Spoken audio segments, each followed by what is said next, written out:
Hi guys, market മേഷുവിൻ്റെ പുതിയൊരു വീഡിയോയിലേക്ക് എല്ലാവർക്കും സ്വാഗതം. സോ ഇത് ഞാൻ പുതിയതായിട്ട് തുടങ്ങുന്ന ഒരു മാർക്കറ്റ് പൾസ് മലയാളം എന്ന ഒരു സീരീസാണ്. സോ ഈ സീരീസിൻ്റെ ഉദ്ദേശം എന്താണെന്ന് വെച്ചാൽ ഇന്ന് രാവിലെ സംവെയർ അറൗണ്ട് 7 and 9 എനിക്ക് എന്താണ് മാർക്കറ്റിനെ കുറിച്ച് തോന്നുന്നത് അല്ലെങ്കിൽ മാർക്കറ്റിൻ്റെ സ്ഥിതിഗതികൾ എന്താണെന്ന് വിശ്വസിക്കുന്ന ഒരു ഷോർട്ട് ആൻഡ് സ്വീറ്റ് വീഡിയോ ആയിരിക്കും. അതുപോലെ തന്നെ ഈ ഒരു വീഡിയോയിലൂടെ നിങ്ങൾക്ക് എല്ലാവർക്കും മാർക്കറ്റിനെ കുറിച്ചൊരു പേഴ്സ്പെക്റ്റീവ് കിട്ടുമെന്ന് ഞാൻ കരുതുന്നു. So without wasting much time we can dive in.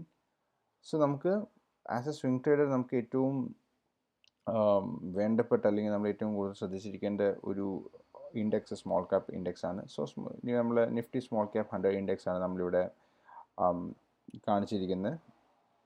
So here കഴിഞ്ഞ വീഡിയോസ് നമ്മൾ പറഞ്ഞിട്ടുണ്ടായിരുന്നു Nifty small cap index 25% move നമുക്ക് ഓൾറെഡി തന്നിട്ടുണ്ട് from the bottom to the top. So ആ മൂവിന് ശേഷം ഒരു ചെറിയ ഒരു consultation or pull back, that is 7%. അതിനുശേഷം എന്താണ് നിഫ്റ്റി സംഭവിച്ചത്? നിഫ്റ്റി വീണ്ടും ചെറിയൊരു ലോവർ ലോസ് ക്രിയേറ്റ് ചെയ്ത് വന്നിട്ട് ഒരു ബ്രേക്ക് ഔട്ട് ഇത് അപ്സൈഡാണ് തന്നിരിക്കുന്നത്. അതിന് ആ ബ്രേക്ക് ഔട്ടിൽ നമുക്ക് ബേസിക്കലി ഈ ഒരു ബ്രേക്ക് ഔട്ടിന് ശേഷം ഇന്നലെയൊക്കെ നല്ലൊരു നൈസ് ഫോളോ ത്രൂവും കൂടെ കാണാൻ പറ്റിയിട്ടുണ്ടായിരുന്നു വിത്ത് എ ഗ്യാപ്പ്. അത് വളരെ നല്ലൊരു കാര്യമാണ്. ഈ ഒരു gap ideal case scenario market proper strong ആണെങ്കിൽ ഈ ഒരു ഗ്യാപ്പ് ഫില്ലാവരുത്. കാരണം ഫില്ലായി കഴിഞ്ഞാൽ ഡെഫിനറ്റ്ലി മാർക്കറ്റിൽ സ്ട്രെങ്ത് കുറവാണെന്ന് തന്നെ പറയേണ്ടി വരും. നിങ്ങളിവിടെ നോക്കുകയാണെങ്കിൽ ഈ ഒരു ഗ്യാപ്പ് ഒന്നും ഫില്ലായില്ല. അതുകൊണ്ട് തന്നെയാണ് നമുക്ക് ആ ഒരു സ്ട്രോങ് റാലി മുകളിലേക്ക് കിട്ടിയത്. So same as that is ഈ ഒരു ഗ്യാപ്പും കൂടെ ഫില്ലാവാതെ ഒരു റാലി ഇവിടുന്ന് വീണ്ടും മുകളിലേക്ക് കിട്ടുമെന്ന് നമുക്ക് പ്രതീക്ഷിക്കാം. സോ സ്മോൾ ക്യാപ്പ് ഇൻഡെക്സ് വളരെയധികം സ്ട്രോങ് ആണ്. ഇന്നലെ തന്നെ നമ്മൾ ഒരുപാട് സ്റ്റോക്സും കാര്യങ്ങളൊക്കെ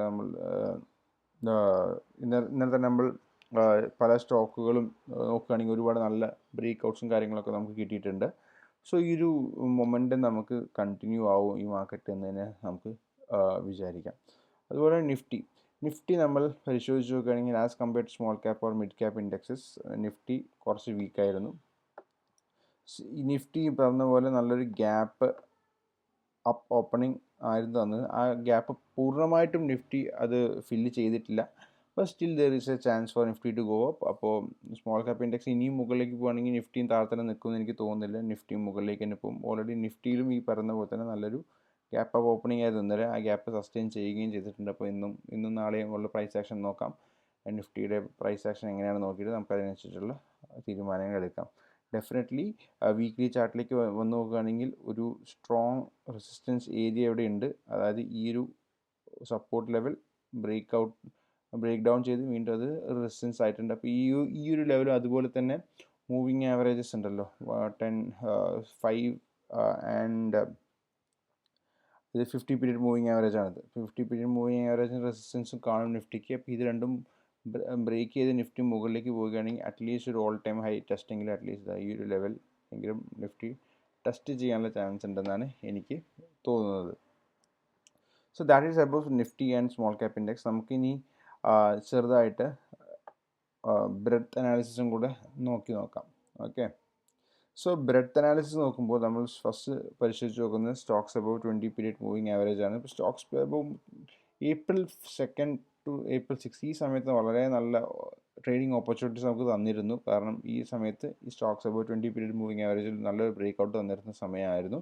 അതിനുശേഷം അത് എക്സ്ട്രീംലി ഹൈ, അതായത് 95% ഓഫ് ദ സ്റ്റോക്സും above its 20 period moving average എന്ന അവസ്ഥയിലേക്ക് പോയി. അവിടെ നിന്ന് നല്ലൊരു പുൾ ബാക്ക് വന്നു. അത് ഒബ്വിയസ്ലി അതൊരു ഓവർ ബോട്ട് സോൺ ആയിരുന്നു. അവിടെ നിന്ന് നല്ലൊരു പുൾ ബാക്ക് വന്നു. ആ പുൾ ബാക്കിന് ശേഷം നൈസ് കൺസോളിഡേഷൻ കഴിഞ്ഞിട്ട് ഈ ഒരു ഹൈക്ക് മുകളിലേക്ക് ബ്രേക്ക് ഔട്ട് മിനിഞ്ഞാന്നത്തെ ക്യാൻഡിൽ തന്നിരുന്നു. അതിനൊരു ഫോളോ ത്രൂ ഇന്നലെയും കിട്ടി. അപ്പോൾ ബേസിക്കലി വീണ്ടും നമ്മളൊരു ബുള്ളിഷ് ടെറിട്ടറി അല്ലെങ്കിൽ ബൈബിൾ സോണിലേക്ക് മാർക്കറ്റ് എത്തിയിട്ടുണ്ട്. അപ്പോൾ ഒരുപാട് സ്റ്റോക്സ് നമുക്ക് സെറ്റപ്പ് ചെയ്യുന്നതായിട്ട് നിങ്ങൾക്ക് തോന്നാം. അപ്പോൾ ആ സ്റ്റോക്സിൻ്റെ സെറ്റപ്പ് എന്തൊക്കെയാണെന്ന് മനസ്സിലാക്കി നിങ്ങൾ ആ സ്റ്റോക്സിലൊക്കെ പ്രോപ്പറായിട്ട് ട്രേഡ് ചെയ്യാൻ ശ്രമിക്കേണ്ടതാണ്. സോ ബേസിക്കലി ട്രേഡ് ചെയ്യുന്ന സമയത്ത് മെയിനായിട്ട് ശ്രദ്ധിക്കേണ്ട കാര്യങ്ങൾ എന്ന് പറഞ്ഞാൽ എക്സ്ട്രീംലി ഫാസ്റ്റ് മൂവിങ് സ്റ്റോക്സ് ആവാൻ ശ്രമിക്കുക. ഫാസ്റ്റ് മൂവിങ് ആയ സ്റ്റോക്സുകൾ തിരഞ്ഞെടുക്കാൻ ശ്രമിക്കുക. അതുപോലെ തന്നെ ഹൈലി ലിക്വിഡായ സ്റ്റോക്സ് തിരഞ്ഞെടുക്കാൻ ശ്രമിക്കുക. അതായത് ഡെയിലി നല്ല രീതിയിലുള്ള ഹയർ വോള്യൂംസ് ട്രേഡ് ചെയ്യുന്ന സ്റ്റോക്കുകൾ ട്രേഡ് ചെയ്യാൻ ശ്രമിക്കേണ്ടതാണ്. So same thing is happening in stocks above 50 period moving average also. നല്ലൊരു റാലി തന്നു, ഓവർ ബോട്ട് സോണിലേക്ക് പോയി, അവിടെ നിന്ന് ചെറിയ പുൾ ബാക്കിന്, ആ പുൾ ബാക്കിന് ശേഷം വീണ്ടും നമ്മൾ മുകളിലേക്ക് മൂവ് ചെയ്യാൻ തുടങ്ങുന്നുണ്ട്. ഷോർട്ട് ടേം ട്രെൻഡ്, അതായത് ഇത് വളരെ ഈസി ആയിട്ട് നമുക്ക് ഇൻ്റർപ്രറ്റ് ചെയ്യാൻ പറ്റിയൊരു ട്രെൻഡ് ഐഡൻറ്റിഫയർ ഇൻഡിക്കേറ്ററാണ്. ബേസിക്കലി ഇതൊരു 10 പീരീഡ് മൂവിങ് ആവറേജ് ആണ്. സോറി, ഇത് stocks about 10 period moving average ആണ്. ആ സ്റ്റോക്സ് അബൌട്ട് 10 പീരീഡ് മൂവിങ് ആവറേജിൻ്റെ ഒരു മൂവിങ് ആവറേജാണ് ഇതിന് താഴത്തെ കൂടെ പോകുന്നത്. സോ ബേസിക്കലി വെന്നെവർ ഈ ഒരു ലൈൻ ഈ ഒരു ലൈനെ കട്ട് ചെയ്ത് മുകളിലേക്ക് പോകുന്നത് കണ്ടു കഴിഞ്ഞാൽ, അതായത് അതിൻ്റെ മൂവിങ് ആവറേജിനെ മുകളിലേക്ക് കട്ട് ചെയ്ത് സസ്റ്റെയിൻ ചെയ്യുന്നത് കണ്ടു കഴിഞ്ഞാൽ നമുക്ക് പറയാം ഇതൊരു ബൈയബിൾ മാർക്കറ്റാണ്, അല്ലെങ്കിൽ നമുക്ക് ബൈ ചെയ്ത് തുടങ്ങാം, സ്റ്റോക്സ് എല്ലാം മുകളിലേക്ക് പോയി തുടങ്ങിയെന്ന്. അതുപോലെ തന്നെ ഈ ഒരു ലെവലിൽ ഇപ്പോൾ basically May 11th, May 13th, May 12th, May 14th, 15th, 18th ഈ സമയങ്ങളിലൊക്കെ ഈ ഒരു മൂവിങ് ആവറേജിന് താഴെ ആയിരുന്നല്ലോ ഈ stocks about 10 period moving average. So basically നമ്മൾ ട്രേഡ് ചെയ്യില്ല. As soon as we gets a breakout here we will start taking small positions, അല്ലേ?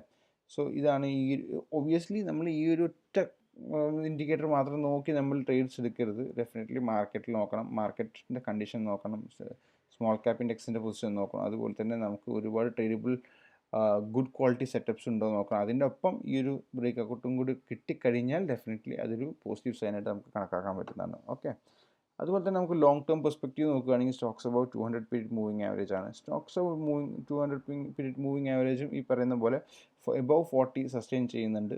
ചെറിയൊരു പുൾ ബാക്ക് 40ന് താഴെ വന്നിട്ട് അത് വീണ്ടും എബവ് 40 സസ്റ്റെയിൻ ചെയ്ത് ഈ ഒരു ലെവലൊക്കെ ബ്രേക്ക് ഔട്ട് ചെയ്ത് മുകളിലേക്ക് പോകുന്നുണ്ട്. അതും വളരെ നല്ല ഒരു കാര്യമായിട്ടാണ് എനിക്ക് തോന്നുന്നത്. അതുകൊണ്ട് വരുന്ന ദിവസങ്ങളിൽ നല്ലൊരു മൂവ്മെൻറ്റ്, അറ്റ്ലീസ്റ്റ് ഒരു ഐഡിയലി ഇന്ത്യൻ മാർക്കറ്റ്സ് നിങ്ങൾ പരിശോധിച്ച് നോക്കുകയാണെങ്കിൽ ഏപ്രിൽ മെയ് ജൂൺ എന്ന ക്വാർട്ടർ എക്സ്ട്രീംലി ബുള്ളിഷ് ആവാനുള്ള പ്രോബിലിറ്റി വളരെ കൂടുതലാണ്. അല്ലെങ്കിൽ ഏറ്റവും കൂടുതൽ റിട്ടേൺസ് കിട്ടിയിരിക്കുന്ന ക്വാർട്ടർ എന്ന് പറഞ്ഞാൽ ഏപ്രിൽ മെയ് ജൂൺ ആണ്. അത് തന്നെ ഇപ്പോഴും നമ്മൾ കണ്ടുകൊണ്ടിരിക്കുന്നത്. May be June first half വരെയൊക്കെ നമുക്കൊരു റാലി മാർക്കറ്റിൽ പ്രതീക്ഷിക്കാം. അങ്ങനെ മാർക്കറ്റിൽ ഒരു റാലി വരികയാണെങ്കിൽ be prepared to take the whole advantage of that rally and make some good money.